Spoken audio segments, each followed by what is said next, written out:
A journey tracing the waves of white settlers as they move onto new country with their cattle and sheep, clearing the forests, muddying the waterholes.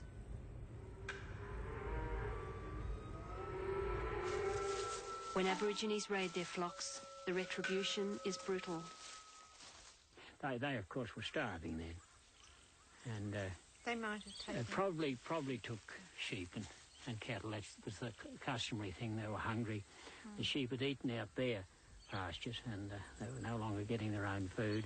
Jeff and Carmen Bloomfield once farmed here in the Three Rivers district of New South Wales, until Jeff began collecting oral histories of its settlement for his book Baal Belbora, The End of the Dancing. He learnt that this mighty elm marks the grave of Sally, a 12-year-old Aboriginal girl who was taken in by a settler after the massacre of her people.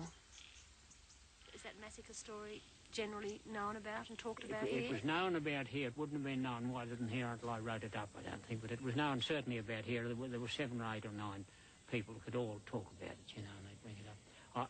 I had never had any doubt about it for that reason.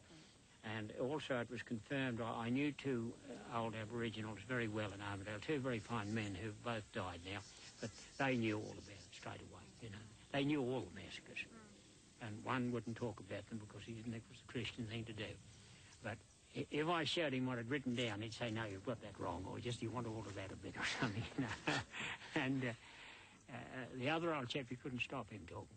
And he was a clever man. The final group of massacres was near here. There was Girali Creek, Garibaldi Rock and Stumpy Tail Creek were the 3 final massacres. In New South Wales, perhaps? No, in this area, in this vicinity. Uh-huh. This cleaned it right up to the tablelands then and to the coast. I don't think there were any others later than this. In all, there were about 20 that we found. There were a number we didn't find. There were a number we rejected because we didn't get enough evidence. The evidence here was quite considerable. All the old hands knew about it. Didn't appear in print anywhere. I couldn't find it if it did. But all the old hands would talk about this one. And these people are all gone now. The local people now, quite different lot of people. And is there anything that shows... I mean, is there anything left of that site? I mean, or where the massacre was? No, not really. There were these old red oaks, they're a weeping tree and a pretty tree, but they're gone. The fire's taken them. I couldn't really point to any place, and no one really could. They knew it happened about there somewhere. See, and they call that Stumpy Tail Creek. That's the head of Stumpy Tail Creek there. Goes down round the corner. That's called Gin's Flat, by the way. This has all changed a good deal because the timber was dozed out of here. And they used to murder the women and children with a club.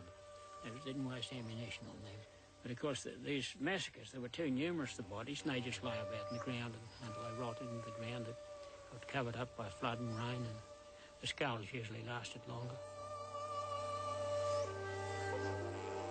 In a sense, if we didn't know what our sort of forebears did to settle this land, then how can we really understand the pain and the grief of the people who are sort of survived that? True, never be realised until it's fully understood.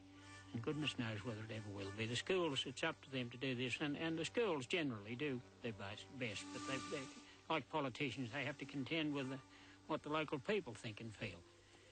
And it's very savage out in these country places. I've suffered from this and I know what it's like. It's no joke. And Carmen has too. But you will be ostracised. It's a very clear hostility. It's not talked about. It's not the thing to do. And I breached the subterranean agreement, you might call it. Jeff and Carmen believe the price they paid for breaking this silence were these very paddocks, once their own, that they now require permission to walk through. I believe it cost us our property.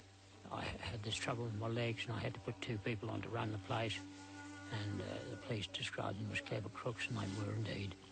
Eventually I couldn't get any results, so I sacked them. They took it quite well. We shook hands and it was over, you see, and then there was interference from outside. Now, I know that these people who did this were the descendants of the families that were mixed in the massacres. They persuaded these fellows to take us to court. There was considerable lying or perjury or whatever you like to call it. And after 3 weeks in the Supreme Court, there wasn't very much left.